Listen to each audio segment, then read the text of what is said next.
We're going to look at a bunch of recipes that I've been inspired by and some of the chefs that I've gotten a chance to meet and work with. The first one on the list we had for dinner last night, we had my version, we had the Nutritarian version. This is the puree of sunchoke soup with pickled red radishes and country bred croutons. I credit Thomas Keller, the famous chef from French Laundry here in California, and he also has a restaurant in New York called Per Se. Been on the top like 20 restaurants in the world for forever. He's one of the kind of founding fathers of this kind of I call it forceps cuisine, where you're building your dish with a tweezer and you're putting a little dab of this here, and it's like 2 bites and you get 25 courses. He's a little more simple than that, but he was kind of the father of it in America.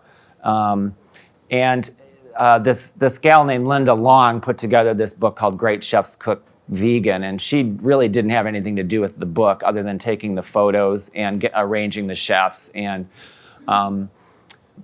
So Thomas Keller submitted this recipe, and it is vegan. And you can see this is his version. And so like we did the other day, what in this list can't we use? Right, we can't use sugar. The country bread, not really. We can use our bread though. No olive oil and salt. So pretty easy to convert, right? We put a few dates in place of the sugar. We can use our pickling juice that we had the pickled vegetables, and we had the pickled watermelon radishes last night. That same pickling juice recipe we can use to pickle the radishes, which is what we're doing here. And yeah, those are the problematic ingredients and what we replace them with. The dates replace the sugar. We use a sprouted grain bread for the croutons. I thought the croutons were really good. They turned out good. That was Ezekiel. That was the low sodium sprouted grain. Mm-hmm. And we just took out the salt. We used dates for the sugar. We took out the oil. Sunchokes are just a wonderful thing. A lot of you asked me what the hell they were, so I'm sorry, I didn't mean to swear. I opened one of my cookbooks that you're going to have a chance to peruse that I'm going to recommend later to the Jerusalem artichoke page, aka sunchoke. And you can read a little bit about sunchokes there. We also had the almost raw pad thai last night. Was my version of this recipe. This came from the Raw book by Charlie Trotter and Roxanne Klein. Charlie Trotter is probably the single biggest influence on my cooking. I had a chance to meet him several times and talk with him.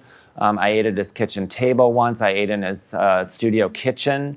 He was a great man. He's not with us any longer, but he was the first chef in America to really have that structured kitchen where everything was measured perfectly. And Roxanne Klein, she had a restaurant in, where is her restaurant? It's outside of San Francisco. I can't think of it. It was called Roxanne's, and it was a Michelin 3-star raw restaurant.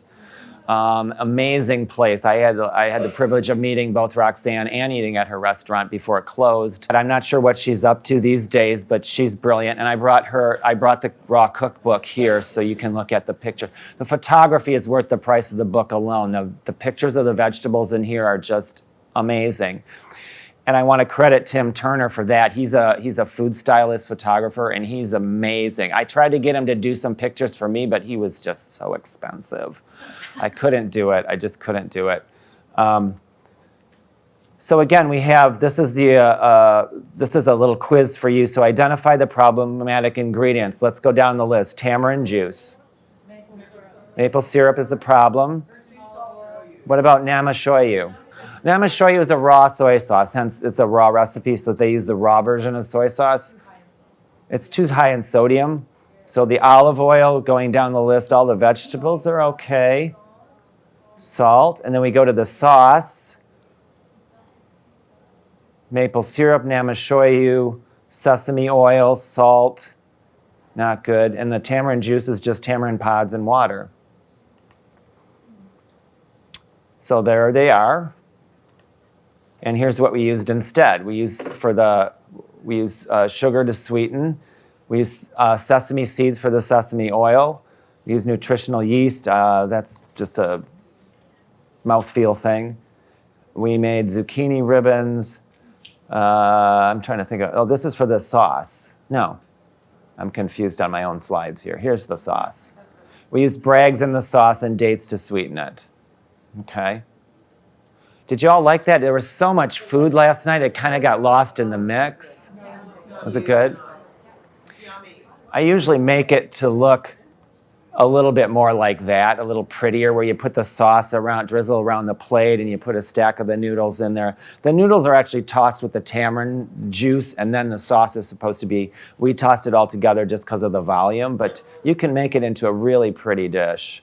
And I wanted to show you a little bit how to cut those ribbons.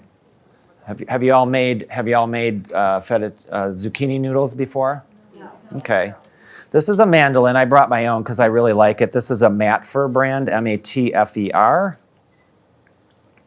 I like it because it's heavy duty. It has like rubbers on here so it doesn't slide as you're going. And it includes a bunch of blades. So if we wanted like a fettuccine with ribbon, it has, can you see that? Like that one, can you focus in on that? It's pretty thick. And then there's a medium, and then there's this thinner one. So you could do almost like a spaghetti with this one. So you kind of have fettuccine, what's the middle one called? Well, wide egg noodles, fettuccine, spaghetti. So let's do, you want to do wide ones? You want to do skinny ones? Wide. Let's do wide. So this just slides right in here. And you adjust the thickness with this knob underneath here. And you just take your zucchini and trim the ends off. Is there a safety guard on it? There is not. You have to be very careful of that blade. It's very sharp. Let me put this in the garbage. You can use the slider, but I want to get nice long strips. So the first few are going to be just greens.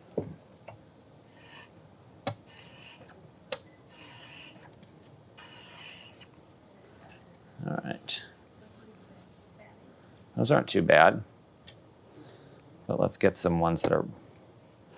So I press all the way down. Let's see what they're looking like. Those look pretty good. I like the thinness, and they look like noodles. When you toss them in the tamarind juice, too, the zucchini will sweat, so they'll become a little more like rubbery, like pasta. So it's a little bit... Can you see it coming out the other side? And then what I'm doing here, I don't know if I can do it backwards. I'm going to try. Yeah, I'm holding. The reason I don't use the, if this was a shorter vegetable that I was using, you can use the guard and just go. But I want long strips, so I was teaching them how to do this last night.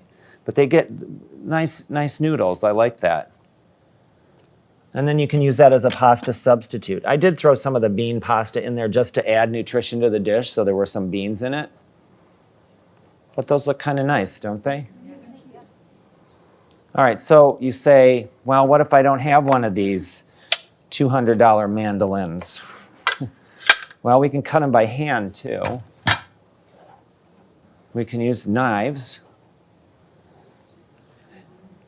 Hate to throw this, but I'm going to.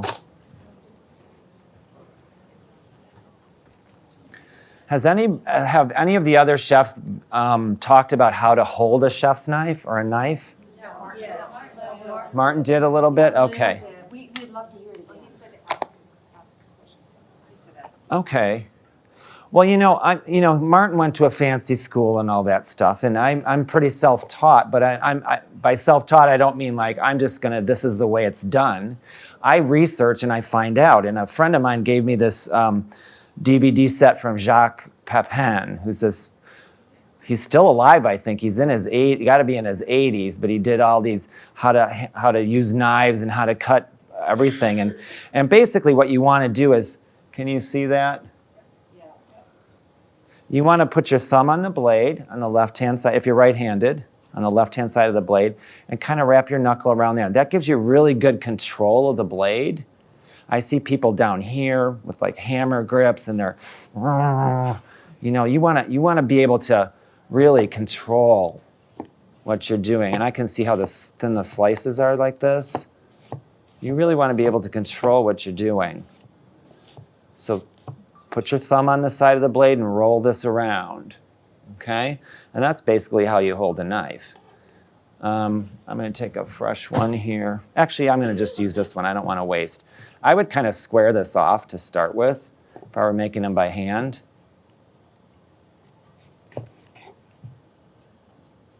My knife isn't very sharp either today. It's gotten a lot of work. So just like if you were dicing vegetables, you would just try to cut as thinly as you can. And you'll do a whole stack and then just cut the ribbons like that. So you have virtually the same thing. It's a little thicker than on the mandoline, but you can see they're still pretty noodle-like, right? So you can cut those by hand too. It's a little more labor intensive. But if you don't want to buy a kitchen gadget for everything, that's perfectly fine. A knife works well.